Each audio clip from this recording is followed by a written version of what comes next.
असलकुम, welcome to Star Poetry Centre geography 8th class NBF 8th class आप लोगों का यूनिट 2 स्टार्ट हो गया है और यूनिट 2 हमारा है लिविंग विद द क्लाइमेट। ठीक है, यानी कि क्लाइमेट के साथ कैसे गुजारा किया जाता है, मौसम के बदलते हुए हालात में किस तरह से आपको किन किन मसाइल का सामना करना पड़ता है और उनके लिए क्या हल और क्या तदबीर इख्तियार करनी चाहिए, ये सारा चैप्टर उससे रेलिवेंट है। ठीक है, इसमें आएंगे आपके हरिकेन्स, फिर आपके आएंगे फ्लड, फिर आपके आएंगे टॉर्नेडो, लाइटनिंग, ये सब आपको हेल, ठीक है, ओले पड़ना जैसे कहते हैं।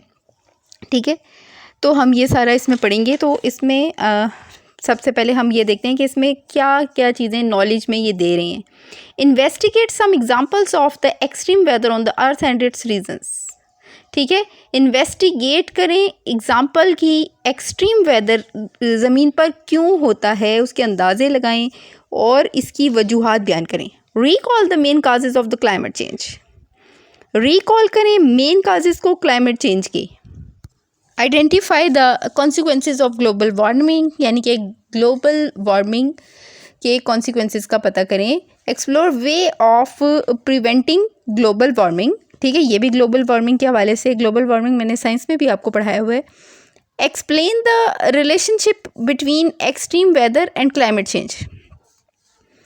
ठीक है, एक्सट्रीम वेदर और क्लाइमेट चेंज, जाहिर सी बात है जब मौसम में शिद्दत आती है, एकदम से आंधियाँ और तेज़ हवाएं आती हैं, उनकी जो भी पीछे रीजंस होती हैं वो सारी भी पढ़नी है, और उसके साथ साथ क्लाइमेट कैसे चेंज हो जाता है उसके बारे में भी डिटेल में यहाँ बताया गया। Discuss the main threats of element change.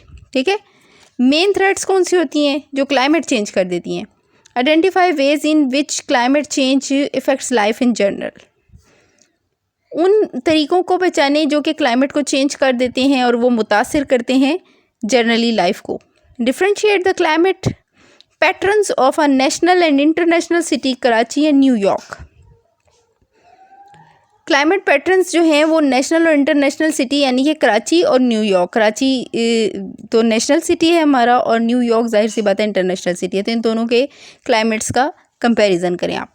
Describe ways in which the climate of the coastal areas and river plains affect the life styles of the people living there. ठीक है, यानी कि मैदानी इलाकों और कोस्टल एरियाज़, यानी कि साहिलों के पास जो लोग रहते हैं, उनको किस तरह से ये मुतासिर करता है माहौल। Compare and contrast the life style of people living in polar regions with those living in tropical regions. ठीक है, बर्फ़ानी इलाकों से मैदानी इलाकों की तरफ जो जितने लोग रहते हैं उन दोनों में कंपैरिजन करें कि उनके लाइफ स्टाइल में कैसे फ़र्क होता है। ठीक है, पेज नंबर है हमारे पास 20 ज्योग्राफी का NBF 8th क्लास का। Climate refers to the average weather conditions of a place where a long period of time, usually 30-35 years, averages of weather conditions are taken a benchmark to declare the state of the climate of a place.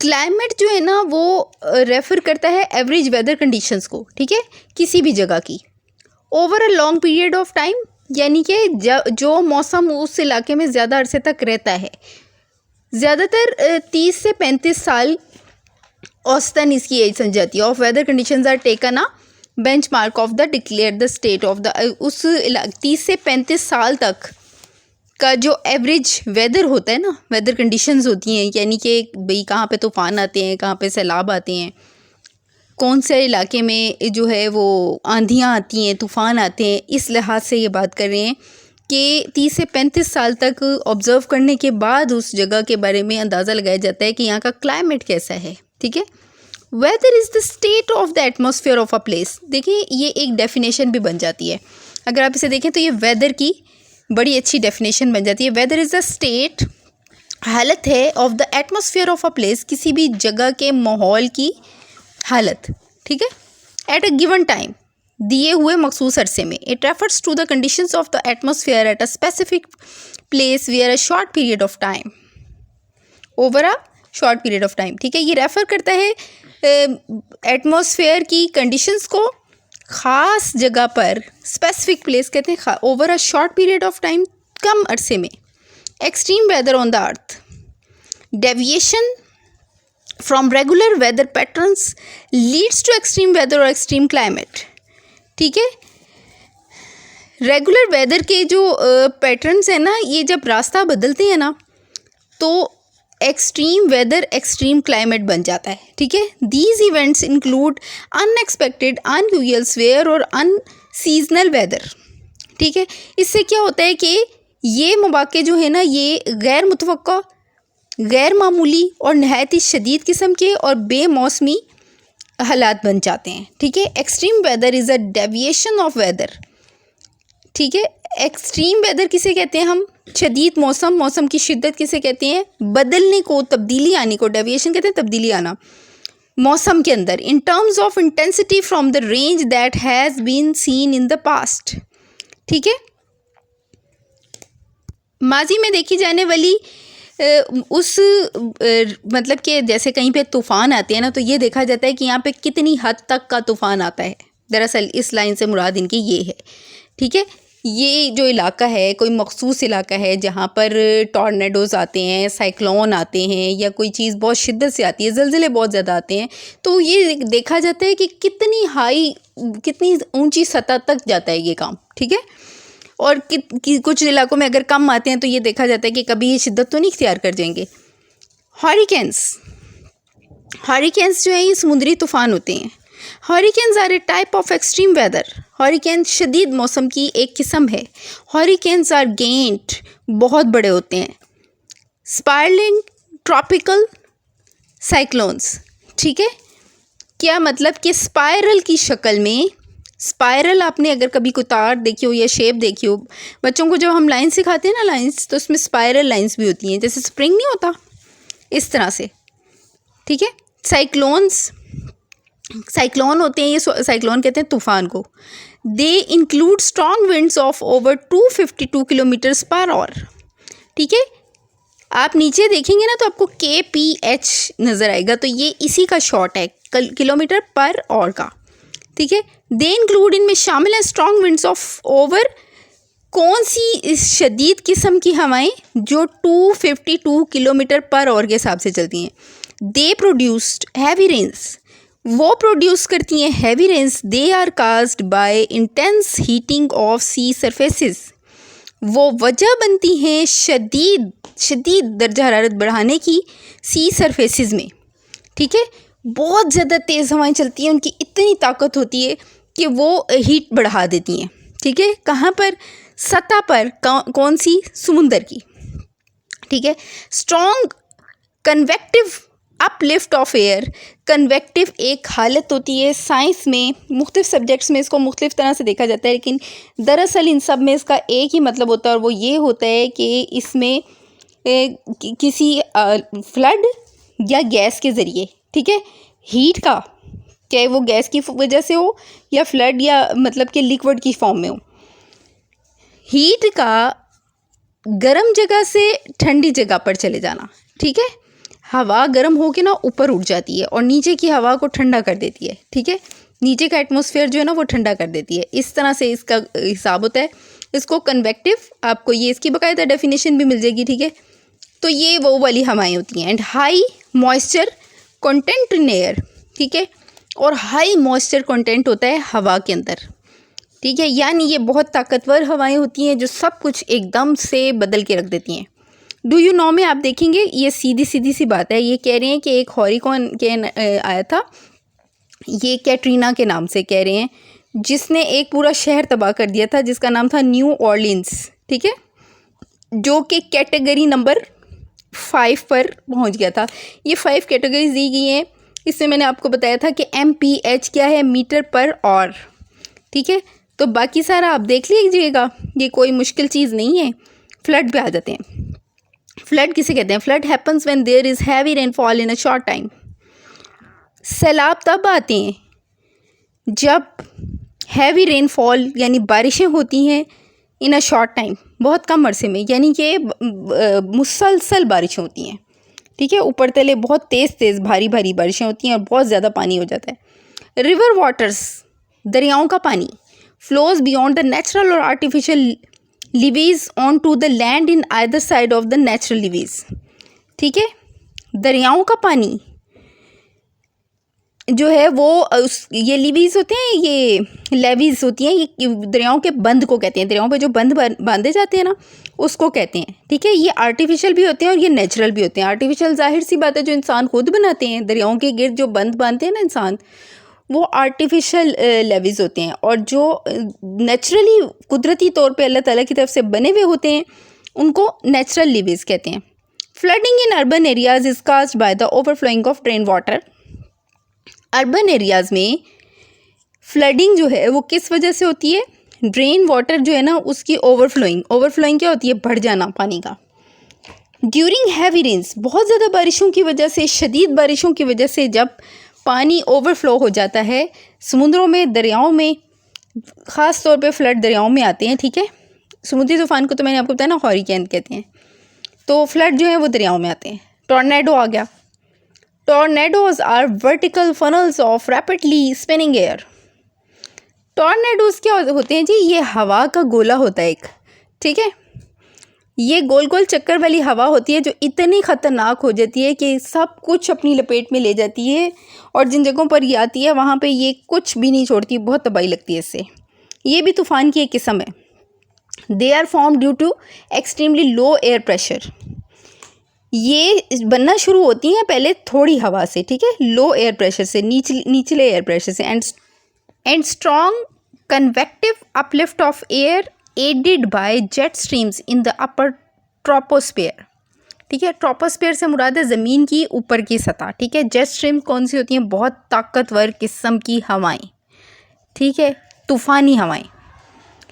Added by, उनको मदद मिलती है। ठीक है, क्या इसमें भी convective का लफ्ज़ इस्तेमाल हुआ है? कन्वेक्टिव मैंने अभी आपको पीछे बताया है कि हवा का ये एक ख़ास किस्म का या गैस का या पानी के ज़रिए बनने वाला एक प्रेशर होता है।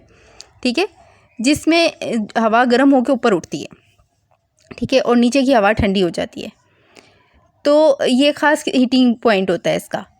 तो अब आगे चलते हैं कि ये कह रहे हैं कि ज़मीन की ऊपरी सतह पर ना जेट स्ट्रीम के ज़रिए ना हवा के प्रेशर में बहुत ज़्यादा इजाफा हो जाता है। The tip of the tornado always reaches the surface of the earth. ठीक है, टॉर्नेडो जो है ना इसकी टिप, इसकी नोक को कहते हैं ना। ठीक है, reaches the surface of the earth, हमेशा ज़मीन की सतह पर रहती है। ठीक है, ये इसमें ना आपकी डायग्राम देखेंगे ना टॉर्नेडो की, तो आपको ये नज़र भी आ रही होगी। Hence it attains its peculiar होता है मखसूस किस्म की, फनल शेप, ये एक मखसूस किस्म की फ़नल शेप में होती है, वो दिखाई भी दे रही है, आप देख सकते हैं।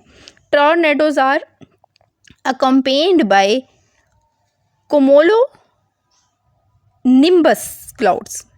कोमोलो निम्बस क्लाउड्स कौन से होते हैं? ये होते हैं जी मल्टी लेवल क्लाउड्स। ये क्लाउड्स की मुख्तलिफ ना इकसाम हैं, टाइप्स हैं, उनमें से एक ये क्लाउड होते हैं। Strong wind, rain and sometimes hello.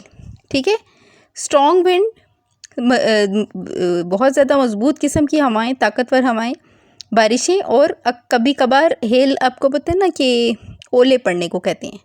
ठीक है, they move at speeds of about 16 to 32 kilometre per hour. ये 16 से 32 किलोमीटर पर आवर की रफ्तार से चलते हैं। And their wind speed can reach up to 402। शुरू तो ये यहाँ से होते हैं और ये कहाँ तक पहुँच जाते हैं? 402 किलोमीटर पर आवर पर। ठीक है, इसकी स्पीड हवाओं की पहुँच जाती है। बेपनाह ताकतवर ये टॉर्नेडो में हवाएं होती हैं जो कि बहुत ज़्यादा तबाही और नुकसान लाती हैं। Lightning is a type of extreme weather seen during thunderstorm. ठीक है, लाइटनिंग दरअसल ये कह रही है बिजली कड़कने को। ठीक है, तो ये कौन से तूफ़ान होते हैं? ये वो वाले तूफ़ान होते हैं जो कि थंडरस्टॉर्म कहते हैं ना, कि लाइटनिंग जो है ना ये बादल का गरजना और बिजली की कड़क से पैदा होने वाली जो तूफ़ानी की सूरत हाल होती है, जिसमें कि बिजली कई इलाकों में गिर के उनको तबाह बर्बाद भी कर देती है। ठीक है, lightning is a type of extreme weather seen during thunderstorm. Lightning जो है वो एक्सट्रीम वेदर की एक किस्म है जिसे ड्यूरिंग थंडरस्टॉर्म यानी कि बिजली के जो तूफ़ान आते हैं उनके दरमियान देखा गया है। ईच लाइटनिंग बोल्ट, एक लाइट का बोल्ट जो है ना, can contain up to 1 billion volts of electricity. ठीक है, उसमें 1 बिलियन इलेक्ट्रिसिटी के वोल्ट्स होते हैं, ठीक है। Lightning is caused in cumulonimbus clouds. ये जो लाइटनिंग होती है इसकी वजह कौन से, यही क्लाउड्स जिनके बारे में मैंने अभी आपको बताया था कि ये क्लाउड्स की एक टाइप होती है जो कि बहुत ज़्यादा ताकतवर हो जाते हैं और जिनके मल्टी लेवल ये क्लाउड्स होते हैं due to the discharge of static electricity, ठीक है। किस वजह से, जब स्टैटिक इलेक्ट्रिसिटी डिस्चार्ज होती है ड्यूरिंग अ थंडरस्टॉर्म, ठीक है। वही वाला मैंने आपको बताया ना कि बिजली की जो कड़क पैदा होती है और बिजली गिर भी जाती है, ये दिखा भी रहे हैं लाइटनिंग, ठीक है। पानी में ये देखें ना, ये जो आपको लाइटनिंग नज़र आ रही है। Do you know the air in the path of the lightning is heated to 54,000 Fahrenheit scale, 30,000 C जो है ना ये सेल्सियस के लिए इस्तेमाल होता है, within a few thousandths of a second, ठीक है। एक सेकेंड का 1000वां हिस्सा। This makes the air expand explosively causing the thunder we hear. इसका मतलब ये हुआ कि ये हवा को फैलाता है और जो कि गरज का बाइस बनता है, जो कि हम सुनते हैं। आ गया hail storms are a form of precipitation, बारिश की ही एक किस्म है या आसमान से बरसने वाली चीज़ है, consisting of lumps of ice of different shapes, जो कि मुश्तमिल होता है आइस के लम्प्स पर, यानी छोटे छोटे गोल गेंद टाइप टुकड़ों पर, जो कि डिफरेंट शेप्स के हो सकते हैं। दीज आर प्रोड्यूस्ड, ओलों की बात कर रहे हैं ना, ये produce from cumulonimbus clouds. Cumulonimbus clouds के बारे में मैं आपको बता चुकी हूँ कि ये वो वाले क्लाउड्स होते हैं जो कि ख़ास किस्म होती है, ठीक है। ड्यूरिंग अ थंडरस्टॉर्म, इस थंडरस्टॉर्म के दरमियान rain drops are carried upward by the thunderstorm in extremely cold areas of the atmosphere where hails are formed, जहाँ पे ओले बनते हैं, ठीक है। होता क्या है कि बारिश के इन ड्रॉप्स को ना तूफान जो है ना वो ऊपर की तरफ सर्द आबो हवा में ले जाते हैं जहाँ पे ओले बनते हैं, ठीक है। इस सारे का ये मतलब। Dust storms happen when very strong winds are produced due to enormous pressure differences between two areas. They carry a huge amount of dust, ठीक है। ये बात कर रही हैं गर्दो गुबार के तूफ़ान की, पेज नंबर 22 है। तो मैंने सोचा कि ये थोड़ा सा ही है तो ये भी आपको कवर करवा दूं ताकि नेक्स्ट हम लोग क्लाइमेट चेंजेस शुरू करेंगे। तो blizzards are snowfalls occurring in stormy condition, ठीक है। ब्लेजर्ड्स क्या है, स्नोफॉल्स, ये धुंध को कह रहे हैं, सीधी सीधी बात है, ये धुंध है। आप देखें यहाँ पे धुंध वाला भी बना हुआ है, और डस्ट के तूफान तो अक्सर ही जगहों पर आते रहते हैं, ख़ास तौर पर रेगिस्तान वगैरह में। They include heavy snow over a long period in freezing temperature. Blizzards are commonly experienced in Russia, ठीक है। ये वाले धुंध के जो तूफान है कहाँ कहाँ देखे गए हैं, ये रशिया में, north eastern Asia, northern Europe, Canada, the northern United states and Antarctica, ठीक है।